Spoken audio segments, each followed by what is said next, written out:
हरि अनंत, हरि कथा अनंता, चरित्र भगवान के अनंत हैं। परीक्षित अब तुम बताओ क्या सुनना चाहोगे? परीक्षित ने कहा महाराज भगवान का एक नाम है दीन बंधु। तो भगवान ने कभी किसी दीन को बंधु बनाया भी था कि नहीं? तब सुखदेव जी को सुदामा जी की याद आई। 2 अध्यायों में सुदामा जी का चरित्र गाया, पर एक बार भी सुदामा नाम अपने मुंह से नहीं लिया। परिचय दिया सुदामा जी का, कृष्णस्यासीत् सखा कश्चित् ब्राह्मणो ब्रह्मवित्तमः विरक्त इंद्रियार्थेषु प्रशांतात्मा जितेंद्रियः। सुदामा जी भगवान कृष्ण द्वारकाधीश के मित्र हैं, ब्राह्मण हैं, पर केवल जाति मात्र के ब्राह्मण नहीं है। ब्राह्मण के बाद कहा ब्रह्मवित्तमः, ब्रह्मविद वरिष्ठ ब्राह्मण है। ब्रह्मवेत्ताओं में भी परम अग्र श्रेणी में रहने वाले, सदगृहस्थ संत, इंद्रियों के विषयों से एकदम विरक्त रहने वाले, परम जितेंद्रिय हैं और एकदम प्रशांत आत्मा। प्रशांत आत्मा का मतलब अंधवत पश्य रूपाणी श्रेणु शब्दम अकर्णवत काष्ठवत पश्य वै देहम प्रशांतस्येति लक्षणम। ये प्रशांत आत्माओं के लक्षण हैं, जो सबको देखता तो है पर अंधे की तरह देखता है, माने देखते हुए भी किसी को नहीं देख रहा, और बातें सबकी सुनता है पर सुनते हुए भी किसी की नहीं सुन रहा। अंधवत पश्य रूपाणी श्रेणु शब्दम अकर्णवत, और काष्ठवत पश्य वै देहम, हमारी सुंदर देह की सुंदरता को भी देखते हैं पर उसमें ब्रह्मा जी की कारीगरी निहारते हैं कि ठाकुर जी ने देखो क्या गजब की कारीगरी, ये सब मूर्तियां बना के दी है। जैसे कोई मूर्ति को देखकर हम मूर्तिकार का स्मरण करते हैं, कैसी गजब की मूर्ति बनाई है, जैसे बोल ही पड़ेगी। ऐसे ही प्रशांत आत्मा महापुरुष हम सबके शरीर को मूर्तियों की तरह देखते हैं, उसमें ब्रह्मा जी की कारीगरी उन्हें नजर आती है। ये प्रशांत आत्माओं के लक्षण। उनकी धर्मपत्नी देवी सुशीला परम पतिव्रता, परंतु दरिद्रा सीदमानासा। सुशीला पतिव्रता तो है पर बेचारी दरिद्र बहुत है। दरिद्र क्यों कहा? सुखदेव जी की दृष्टि में दरिद्र कौन है? दरिद्रो यस्त्वसंतुष्टः, जो अपने जीवन में असंतुष्ट रहता है वही दरिद्र है। चाहे कितनी भी संपदा आपके पास क्यों ना हो, पर फिर भी आप असंतुष्ट हैं, ये और मिल जाए तो आप दरिद्री हैं। बहुत से लोग करोड़पति होकर के भी बड़े दरिद्री होते हैं, और कुछ लोगों खागपति अकिंचन होकर के भी बड़े धनी होते हैं। चाह गई चिंता मिटी मनुआ वे परवाह, और जाको कछु न चाहिए सो ही साहंसा। जो सच्चे मन से कुछ भी नहीं चाहता उससे बड़ा धनवान कोई नहीं। प्रश्नोत्तरी में भगवान शंकराचार्य जी भी कहते हैं को बा दरिद्रो, कहते हैं ही विशाल तृष्णा, जिसकी तृष्णा बहुत बड़ी हुई है वो सबसे बड़ा दरिद्री है। और श्रीमांश्च को धनवान कौन है? यस्तु समस्ततोषः, जिसको अभी अपने जीवन में सर्व प्रकार से संतोष हो गया कि बस भगवान ने बहुत दे दिया, अब हमें इससे ज्यादा नहीं चाहिए, तो दुनिया में उससे बड़ा धनी कोई नहीं। जब आवे संतोष धन, सब धन धूरी समान, सब बेकार। सुदामा जी ऐसे ही परम संतोषी ब्राह्मण। एक दिन सुशीला जी ने पूछ दिया, ननु ब्रह्मन् भगवतः सखा साक्षा श्रियः पति ब्रह्मण्यश्च शरण्यश्च भगवान सात्वतर्षभ। हे स्वामी, हमने ऐसा सुना है कि द्वारकानाथ श्री कृष्ण आपके मित्र हैं, क्या ये बात सत्य है? चौंक गए, देवी तुम्हें किसने बताया? बोले महाराज एक संत आए थे, भिक्षा मांगी तो हमारे पास कुछ था ही नहीं, तो उन्होंने कहा कि ये तो सुदामा का घर है। मैंने कहा हाँ उन्हीं का घर है। अरे बोल, मैं उन्हें तब से जानता हूं जब से वो द्वारकाधीश कृष्ण के साथ गुरुकुल में पढ़ा करते थे उज्जैन में, तो मुझे तो सुन के भरोसा ही नहीं हुआ कि आपके मित्र द्वारकाधीश कृष्ण भगवान। बोले हाँ।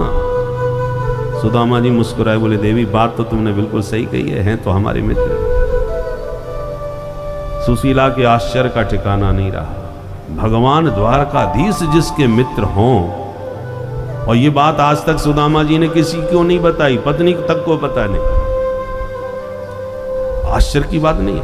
अरे हमारे तो कोई बड़े भारी अधिकारी भी मित्र बन जाएं तो हम बिना पूछे सबको बताएंगे कि देखो वो हमारे बहुत अच्छे मित्र हैं, कोई काम हो तो बताना। और कहीं मुख्यमंत्री जी से हाथ मिलाते फोटो खिंच जाए तो फेसबुक पे हम तो छाई जाते हैं। पर धन्य है सुदामा जी, इतने निजानंद में मग्न रहने वाले हैं। आज सुशीला पीछे पड़ गई। यदि आपकी बात सत्य है तो एक बार जाके द्वारकानाथ के दर्शन करें आओ। मुझे विश्वास है उनके दर्शन से ही हमारा दारिद्र्य दूर हो जाएगा, क्योंकि दास्यति द्रविड़म भूरी सीधते ते कुटुंबिने। उनके पास जाने से ही इतना माल मिल जाएगा कि कई महीनों की सारी जिम्मेवारी आपकी पूरी हो जाएगी। सुदामा जी मन में मुस्कुराए, बाबरी को 24 घंटे धन ही धन दिखाई पड़ता है, पर इसका लक्ष्य जो भी हो, पर मुझे तो एक परम लाभ मिल रहा है कि बरसों बाद अपने सखा का मैं दर्शन पाऊंगा। अयम ही परमो लाभ उत्तम श्लोक दर्शनम। सुदामा जी के मन में दर्शन की उत्कंठा हुई द्वारकाधीश के, तो बोले ब्राह्मणी तू कहती है तो चला जाऊंगा, परंतु खाली हाथ बिल्कुल नहीं जाऊंगा। कुछ व्यवस्था कर क्या लेके जाऊं, उपहार तो होना चाहिए। कुछ स्थान ऐसे हैं जहां खाली हाथ नहीं जाया जाता, कुछ ना कुछ लेके जाना चाहिए सामर्थ्य अनुसार। सुशीला बोली अभी मैं व्यवस्था बनाती हूँ। भाग के गई और 4 घर से एक एक मुट्ठी चावल मांग लाई। या चित्वा चतुरो मुष्ठीन विप्रान पृथुक तंडुलान चैल खंडेन तान बद्ध्वा भरते प्रादादुपायनम। 4 घरों से एक एक मुट्ठी चावल मांग लाई और जीर्ण सीर्ण फटी पुरानी धोती को सिल करके टुकड़ों में कपड़ों में जैसे तैसे जोड़ करके बोटली बांधी और कहा स्वामी बस यही भेंट देना, पर जब भेंट दो तो एक छोटा संदेश मेरा भी कहना। क्या? एक मास द्वय पाख में 2 एकादशी हो, सो प्रभु दीन दयाल ने नित्य प्रतिदीनी मोहे। हे द्वारकाधीश, आपके सभी भक्त 2 बार एकादशी का व्रत रखते हैं 1 महीने में, पर मेरे ऊपर ऐसी कृपा बरस रही है कि 12 मास हाँफते घर में तो एकादशी ही बनी रहती है। थोड़े से शब्दों में सुशीला ने अपनी मानसिक पीड़ा कह दी। सुदामा जी चल पड़े। चलते चलते थक गए, कहीं वृक्ष की छाव में सो गए। भगवान ने ऐसी लीला रचाई कि द्वारकापुरी में ही पहुंचा दिए। निद्रा भंग हुई। राहगीरों से पूछा भैया यहाँ से द्वारका कितनी दूर है? बोले बाबा द्वारकापुरी में ही आप खड़े हो। अच्छा तो हमारो कन्हैया कहाँ मिलेगा भाई? कन्हैया कौन भाई? उनका पता ठिकाना मालूम है? सेक्टर नंबर, गली नंबर, मोहल्ले का नाम कुछ? बोले हमें आता पता कछु नहीं मालूम, हमें इतना मालूम है यहाँ को राजा है। आस्ते धुना द्वारवत्याम, हमने सुना है आजकल वो द्वारकापुरी का राजा है। मेरा मित्र है तो प्यार से मैं कन्हैया बोलूं, वैसे नाम बाको कृष्ण है। कृष्ण नाम सुन के तो सब हैरान हो गए। महाराज हमारे सरकार, पता है आप किसका नाम ले रहे हैं? उनका नाम बड़े आदर से लिया जाता है यहाँ पर, श्री श्री 1008 श्री महाराजा धराज द्वारकाधीश श्री कृष्णचंद्र जी महाराज। अच्छा भैया अब ये तो बता वो मिलेंगे कहाँ? बोले महाराज ये जितने भी पंक्तिबद्ध भव्य भवन है सब हमारे सरकार के ही हैं, पर हमारे सरकार ब्रह्मण्य देव हैं, इसलिए आप निसंकोच जाके मिले। हिम्मत करके रुक्मिणी के महलों में घुस गए और मूल के अनुसार तो सीधे अंतःपुर में पहुंच गए डायरेक्ट। पर नरोत्तम जी ने सुदामा जी के चरित्र को जो गाया है वो विद्वानों ने भी बहुत सराहा है। तदनुसार द्वारपालों ने पूछ दिया बाबा कहाँ से आए हैं और कहाँ जाना है, किससे मिलना है? सुदामा जी ने कहा भैया अपने सरकार से दोनों बता दो कि तुम्हारे बचपन के सखा ब्राह्मण सुदामा मिलवेकू आए हैं। अच्छा आप हमारे प्रभु के सखा हो? विराजो महाराज। जाकर के सेवकों ने सूचना दी, सरकार दास को दरबार की सेवा करते वर्षों बीत गए, पर जो विभूति आज देखने में आई है ऐसी विभूति के दर्शन कभी नहीं हुए। ऐसा कौन है भाई? बोले शीस पगान झगा तन में, प्रभु जाने को आहे बसे के ग्रामा। धोती फटी सिलटी दुपटी, और पाए उपान की नहीं श्यामा। द्वार खड़ो दुज दुर्बल देख, रहो चक सो वसुधा अभिरामा। पूछत दीन दयाल को धाम, बतावत आपनो नाम सुदामा। जो सुदामा नाम कान में पड़ा, द्वारकाधीश कूद पड़े सिंहासन से, इतने वेग से दौड़े, सभा में हड़कंप मच गया। ये कौन आ गया जिसकी अगवानी में हमारी सरकार ऐसे भाग के गए? लगता है कोई विशेष विभूति का आज हमें दरबार में दर्शन होने वाला है। सारी सभा स्वागत के लिए सावधान खड़ी हो गई। द्वारपाल परेशान पीछे पीछे भागे और भगवान सात जोड़ी पार मुख्य द्वार पर पहुंचे, जहां सुदामा जी किंकर्तव्य विमूढ़ खड़े थे। और जो प्रभु की दृष्टि पड़ी, दौड़ के भगवान ने सुदामा जी को उठा के अपने हृदय से लगा लिया। बोल दीन बंधु भगवान की जय। दोनों मित्र एक दूसरे के कंठ लग के आनंद विभोर हो गए, प्रेमाश्रु छलक पड़े, कंठावरोधन हो गया। हाथ पकड़ के भगवान भीतर लाए, निज सिंहासन पर बैठाए। रुक्मिणी को संकेत दिया, जल्दी से जल लेके आओ, चरण धोने। रुक्मिणी भागी, भगवान स्वयं चरणों में बैठ के दोनों चरण सुदामा जी के अपनी गोद में रख लिए। पीतांबर से चरणों में लगी धूल मिट्टी को साफ किए। तलवे को सहलाने लगे तो पता चला अनगिनत कांटे चुभे हुए। भगवान एक एक करके कांटा निकालने लगे। कांटा निकलता है तो रक्त भी निकल पड़ता है। ऐसे रक्त रंजित सुदामा जी के श्री चरणों की स्थिति देखकर द्वारकानाथ इतने द्रवित हुए कि जब तक रुक्मिणी भवन से जल लाती तब तक भगवान के दोनों युगल नयनों से इतना नीर बहा कि भगवान ने नेत्र जल से ही सुदामा जी के दोनों चरण धो डाले। ऐसे बेहाल बेबाइन सो, पग कंटक जाल लगे पुनि जोए। हाय महा दुख पायो सखा, तुम आए इते न किते दिन खोए। देख सुदामा की दीन दशा,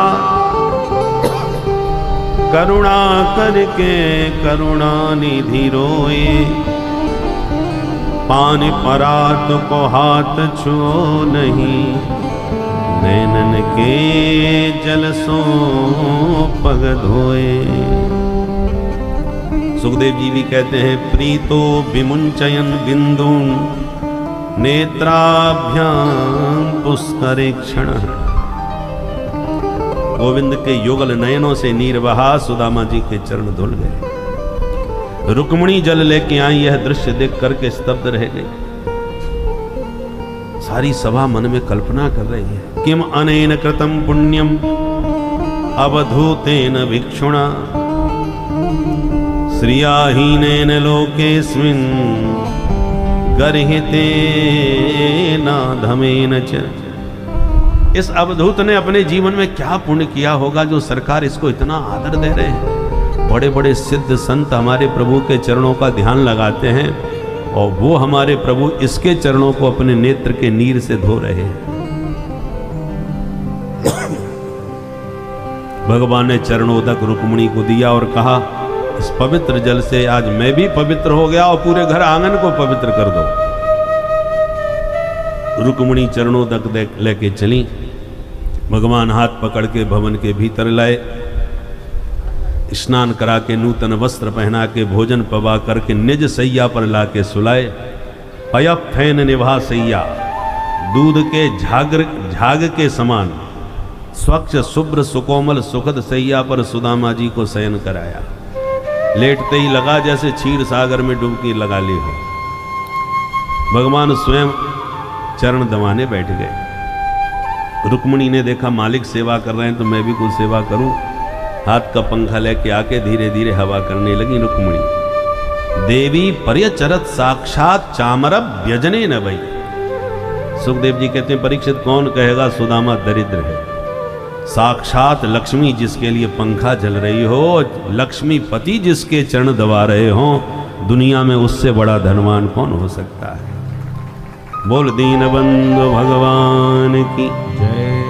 दीन बंधु नाम प्रभु ने सार्थक किया, पर प्रभु ने अनुभव किया इतनी देर हो गई मित्र को आए पर कुछ बोल नहीं रहा।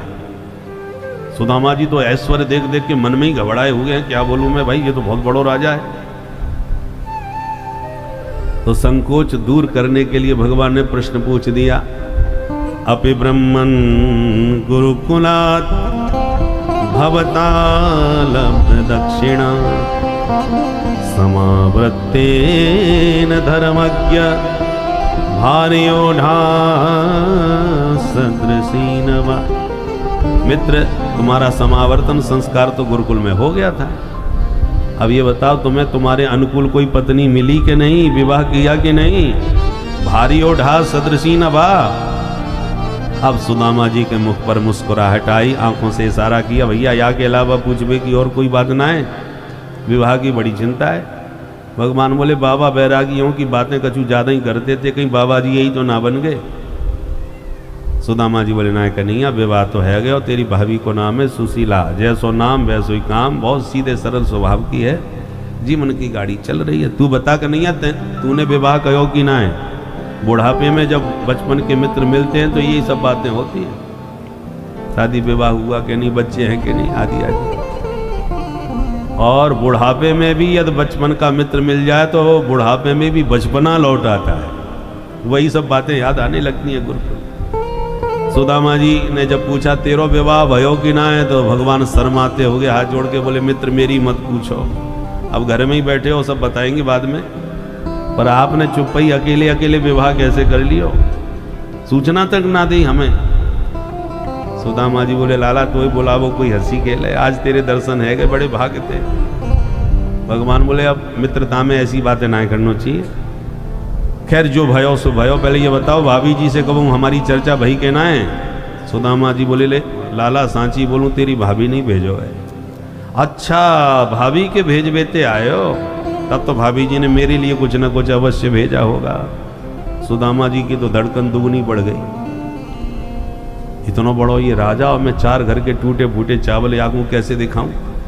तो छुपा ली पोटली बगल में, अरे कन्हैया भैया हम पे का धरो जो तेरे ताए कछु ला सके। भगवान बोले ऐसी बातें मत करो, लाए हो तो दो, नहीं मना करो। सुदामा जी बोले हम कह तो रहे हम कछु ना लाए। भगवान मुस्कुराए, मित्र तुम्हारे बचपन की आदतें अभी भी सुधरी ना है। क्या मतलब? बोले याद है वो दिन, वयं वृषं तत्र महानिलाम्बुभिर निहन्यमाना मुहुरम्बु संप्लवे दिशो विदन्तोत परस्परं वने गृहीत हस्ता परिबभ्रिमातुरा। एक बार हम दोनों भैया जब गुरु आज्ञा से समिधा लेने के लिए जंगल में गए थे, याद है? सुदामा जी बोले हाँ याद है कन्हैया, वादना के दोनों भयंकर पानी बरसो भाई, पूरा जंगल पानी से भर गयो, हम रास्ता भटक गए। तो एक दूसरे का हाथ पकड़ के कहां जंगल में भटकते फिरे थे। परस्परम,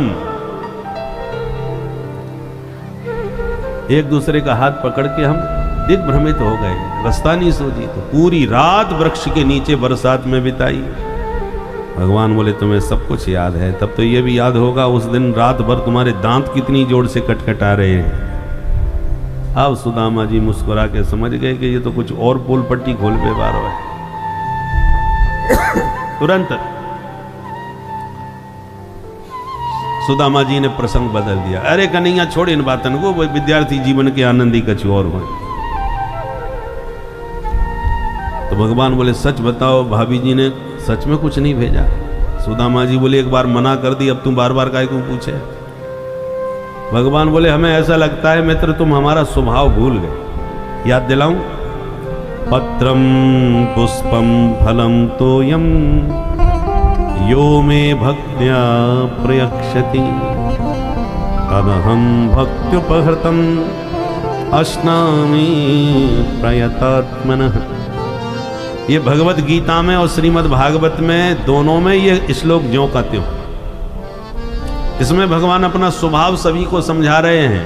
मैं पदार्थों का भूखा नहीं हूं कि इतनी कीमती चीज चढ़ाओगे तभी खुश होऊंगा। कुछ न बने पत्रम, पत्रम में नाम नहीं है कौन सा पत्ता, तुलसी पत्रम, बिल्व पत्रम, समी पत्रम, कोई पत्रम कहा, उसमें भी एक वचन पत्रम। पत्राणी कहते तो प्रश्न खड़ा होता कितने पत्ते चढ़ाने पर खुश होंगे, 21, 51, 108 कितने चढ़ाए, पर एक वचन का प्रयोग करके कहा कि सिर्फ एक पत्ता चाहिए। फिर कहा पुष्पम, अब पुष्पम में भी नाम नहीं है कि गुलाब, गेंदा, चंपा, चमेली कौन सा पसंद है, उसमें भी एक वचन है, एक फूल चढ़ा दे। फिर बोले फलम, फल में भी नाम नहीं है, जो ऋतु फल मिले उसमें भी एक वचन, एक फल चढ़ा दो केवल। और अंत में बोले जब कुछ ना मिले तो तोयम, जलम, जल में भी नाम नहीं है, गंगा जल ही चाहिए कि नर्मदा जी का ही जल चाहिए कि गंगोत्री से लाके दो, ऐसा कुछ नहीं, एक चुल्लू जल। पर शर्त एक है सबके साथ, यो में भक्तिया प्रयक्ष, जो भी तुम चढ़ा रहे हो वो तुम्हारा प्रेम भक्ति से भरा हुआ होना चाहिए। और महाराज जी के चढ़ाने से ही तुम्हारी वस्तु हम स्वीकार करेंगे ऐसा भी नहीं। यो में भक्ता, यो माने जो कोई भी हो। अरे गजराज तो पशु था, मनुष्य भी नहीं था, उसने भी एक कमल ही तो कमलाकांत को चढ़ाया था, रीझ गए। इसलिए यो में भक्ता प्रयक्ष, जो कोई भी हो। शर्त है भक्त्या प्रयक्षति, भक्ति भाव से प्रीति में पगा हुआ होना चाहिए पदार्थ। दुर्योधन ने बहु व्यंजन बनवाए थे द्वारकाधीश के स्वागत में और निमंत्रण भी दिया, आइए पाइए। भगवान बोले सुनो, भोजन दो परिस्थिति में होता है, या तो विकट भूख लग रही हो और लगता है भूख में प्राण निकल जाएंगे तो भोजन करना ही पड़ता है, कैसे भी मिले। नर्मदा जी की परिक्रमा लगाने वाले सब जानते हैं, पैदल पैदल जो जाते हैं, जहां जैसा मिल जाए पा करके आगे बढ़ो। ये मत देखो कि आदर के साथ मिले कि फलाने कुल का हो, ये हो, सब नहीं देखा जाता है। जहां भी मिल जाए, जैसा मिल जाए पाओ और परिक्रमा बढ़ाओ। तो या तो भूख की परिस्थिति में भोजन किया जाता है, और भूख न भी हो फिर भी पाना पड़े तो पवाने वाले के हृदय में अत्यंत प्रीति हो, बहुत प्रेम है किसी का, तो इच्छा न होने पर भी हम लोग थोड़ा बहुत पा ही लेते हैं। तो दुर्योधन हम भूखों नहीं मर रहे और तुम्हारे मन में इतना प्रेम भी नहीं है तो भोजन का प्रश्न ही नहीं। विदुर जी ने निमंत्रण नहीं दिया था, भगवान बिना निमंत्रण के पहुंच गए और कहा चाची जी बड़ी जोड़ की भूख लग रही है, जो बन वही पवाओ। यह है प्रेम में अधिकार। जहां प्रेम होता है वहां हम साधिकार मांग करके खा लेते हैं, और जहां प्रेम नहीं है तो चाहे जितने व्यंजन हो, आपने चाहे जितना बढ़िया भोजन बनाया हो विधि मूल्यवान, और थाली में जो पटक करके रख दिया, लो खा लो, सारा स्वाद समाप्त। इसलिए यो में भक्त्या प्रयक्षति, भक्ति भाव होना चाहिए। तो अश्नामी, बड़े प्यार से मैं स्वीकार करता हूं, पाता हूं। सुदामा जी बोले तू लाख प्रवचन सुना दे, हमने हम कछु लाई ना है तो कहां से दे। भगवान समझ गए बड़े संकोची ब्राह्मण है भाई। अच्छा तो ठीक है मित्र, एक बात बताओ, नहीं लाए तो कोई बात नहीं, पर जब से आए हो ये हाथ दबाए काय क्यों बैठे हो, ये कौन सी बीमारी है? सुदामा जी बोले बीमारी का चुना है, लंबी यात्रा है, पैदल चले हैं तो हाथ पैर में थोड़ा बहुत तो दर्द है ही जाए। भगवान बोले तो हम इतनी देर से फालतू में ही पैर दबा रहे, हाथ में दर्द है तो हाथ पकड़ाओ, 2 मिनट में दर्द भगाऊं। सुदामा जी बोले तेरे हाथ जोड़ू भैया, मेरे हाथ से हाथ मत लगाइए। भगवान बोले कछु है जा दर्द तो तुम्हारो दूर करके ही रहेंगे। और स्वयं जहार किमिदम इति पृथुक तंडुलान, बगल में दबी हुई पोटली को भगवान ने एक झटके में पकड़ के छीन ली। अरे या पटरिया में का है भैया? सुदामा जी संकोच में मुंह लटकाए रहे। भगवान ने पोटली खोली, एक मुट्ठी चावल निकाल के मुख में रख ली। इति मुष्टिं सकृज्जध्वा द्वितीयां जग्दुमाददे तावत् श्रीर्जगृहे हस्तं तत्परा परमेष्ठिनः। एक मुट्ठी चावल पाके मानो प्रभु ने सुदामा जी को एक लोक का वैभव सुख प्रदान कर दिया। दूसरी मुट्ठी चावल हाथ में लेती रुक्मिणी जी ने हाथ पकड़ के इशारे में कहा, महाराज सर्वस्व दे के क्या स्वयं सुदामा बनने का विचार है? अथवा हाथ पकड़ के कहा, कच्चे चावल पाए जा रहे हो, पेट खराब ना हो जाए महाराज, पवा सिद्ध करके पवाऊंगी। अथवा इसलिए हाथ पकड़ लिया, एक महापुरुष का लाया हुआ प्रसाद है, अकेले अकेले क्यों पा रहे हो? संतों का प्रसाद सबको बांटना चाहिए परिवार में। भगवान बोले ठीक है देवी, तो ले जाओ, सब परिजनों को परिवार को बांटो। रुक्मिणी तो पोटली लेके अपने भवन में भीतर गई। भगवान बोले मित्र बता नहीं सकता कितना स्वाद आया और इतनी देर से छुपाए बैठे थे। यदि ये प्रसाद भाभी जी ने मेरे लिए भेजा था तो कुछ संदेश भी कहा होगा। सुदामा जी को संदेश याद आ गया तो सुना दिया। एक मास द्वे पाख में 2 एकादशी हो, सो प्रभु दीन दयाल ने नित्य प्रतिदिन मोरे।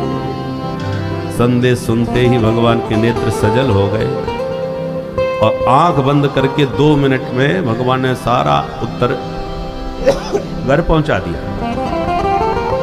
होनी थी सो है गई, फिर नहीं ऐसी होए, भाभी तेरे भवन में नित्य द्वादशी हो। अब एकादशी आपकी इच्छा से आएगी। भगवान ने न कुछ कहा न हाथ पे कुछ रखा और पल भर में चमत्कार कर दिया। एक रात्रि सुदामा जी विश्राम किए और दूसरे दिन सवेरा होते ही संध्या वंदन करके चल दिए। भगवान ने एक बार को भी नहीं कहा कि मित्र आज और रुक जाते। न प्रभु ने रोका न सुदामा जी रुके। जब कहा लाला तेरी भाभी राह देख रही होगी, अब हम चलेंगे, तो भगवान ने तुरंत विदा कर दिए। अब खाली हाथ सुदामा जी घर जा रहे और रास्ते में क्या सोच रहे? क्वाहम दरिद्र पापिया क्व कृष्ण श्रीनिकेतन ब्रह्मबंधुरिते स्वाहम बाहुभ्याम परिरंभितः। मेरे जैसे दीनहीन को द्वारकानाथ ने दौड़ के गले लगा लिया, इससे बड़ी संपत्ति और क्या चाहिए? धन नहीं दिया, उसका कारण मैंने समझ लिया। जन्म के दरिद्री को एक साथ धन मिल जाए तो बुद्धि बौरा जाती है। अधनोयम धनम प्राप्य माद्यनुस्मैण माम स्मरेत् इति कारुणिको नूनम धनम में भूरि न ददात्। इस प्रकार सकारात्मक चिंतन करते सुदामा जी घर लौटे और जहां कुटिया थी वहां इतना बड़ा विशाल भव्य भवन, महेंद्र भवनम यथा, जैसे देवराज इंद्र का महल हो। सुदामा जी तो घबरा गए, परिक्रमा लगाने लगे महल की। भाई जगह तो मेरी ही दिख रही है, पर महल कौन को बन गए हो रातों रात। दास दासियों ने महारानी सुशीला को भवन में सूचित किया कि देखो ये ब्राह्मण कब से चक्कर लगा रहा है। जो सुशीला की दृष्टि पड़ी, पहचान के बोले अरे चलो चलो मेरे स्वामी जी आ गए, भव्य स्वागत की तैयारी करो। 16 श्रृंगार किए सुशीला, स्वर्ण थाल में आरती सजाए छमछम करती महल से बाहर आई। सेवक जय जयकार करने लगे, बोल सुदामा महाराज की जय। सुदामा जी चक्कर में, भाई सुदामा तो हम ही हैं, पर ये सुदामा महाराज कोई और होंगे। छमछम करती सुशीला बाहर निकली। बेचारे सुदामा जी को लगा कि कोई महारानी कहीं पूजा पाठ करने महल की जा रही होंगी, तो रास्ता खाली करके किनारे हाथ जोड़ के खड़े हो गए। तो सुशीला ने आके प्रणाम करके आरती उतारी तो डरते डरते सुदामा जी बोले देवी जी आपको परिचय। सुशीला बोली धन्य महाराज, ऐसे सखाते मिले कि वो ये भूल गए। तब सुदामा जी ने ध्यान से सुशीला को देखा। पत्नी वीक्ष विस्फुरंती देवी वैमानकीमिव, साक्षात देवांगना जैसे स्वर्ग से उतर के आ गई हो, ऐसा दिव्य रूप सुशीला को का देख करके दंग रह गए सुदामा जी महाराज। सुशीला बोली महाराज आपके सखा ने आपको कछु समझायो ना, कहा ये सब उनकी द्वारकादास की कृपा को चमत्कार है। अब सुदामा जी को बात समझ में आई। हरि ब्राह्मणी पर्जन्यवत वर्षति, मेरा जो सखा कृष्ण है ना वो पर्जन्यवत है। पर्जन्य माने मेघ, बादल। देखो बादल भी सांवले, हमारा बंसी वाला भी सांवला, इनको भी घनश्याम कहते हैं, उनको भी घनश्याम कहते हैं। वो भी बरसते हैं, ये भी बरसते हैं, वो जल बरसाते हैं, ये कृपा बरसाते हैं। इसलिए हर प्रकार से दोनों में साम्य है। और मेघ न बरसे तो सूखा पड़ जाए, और ऐसी भगवान की कृपा के बिना कोई जीव सुरक्षित नहीं है। बोल बंसी वारे की जय। और इस प्रकार से भगवान ने दीन बंधु नाम अपना सार्थक किया। मित्रों, आशा करता हूँ कि यह धार्मिक शिक्षाप्रद कथा आप लोगों को अवश्य पसंद आई होगी। अगर आप लोगों को यह कथा पसंद आई हो तो इस कथा को लाइक करें और अधिक से अधिक लोगों को शेयर भी करें, जिससे कि वे भी इस शिक्षाप्रद उत्तम कथा को सुनकर अपने जीवन को सुखी एवं सामर्थ्य बना सकें। मित्रों, अगर अभी तक आप लोगों ने हमारे चैनल को सब्सक्राइब नहीं किया है तो तुरंत सब्सक्राइब कर लें, जिससे कि नोटिफिकेशन के माध्यम से आप लोगों को हमारे नए नए वीडियोस, शिक्षाप्रद कथाएं तुरंत प्राप्त हो सके और आप उसको सुन करके अपने जीवन को सुखी बना सकें। तो कल फिर किसी नए धार्मिक कथा को लेकर के आप लोगों के समक्ष फिर से प्रस्तुत होंगे। तब तक के लिए राम राम।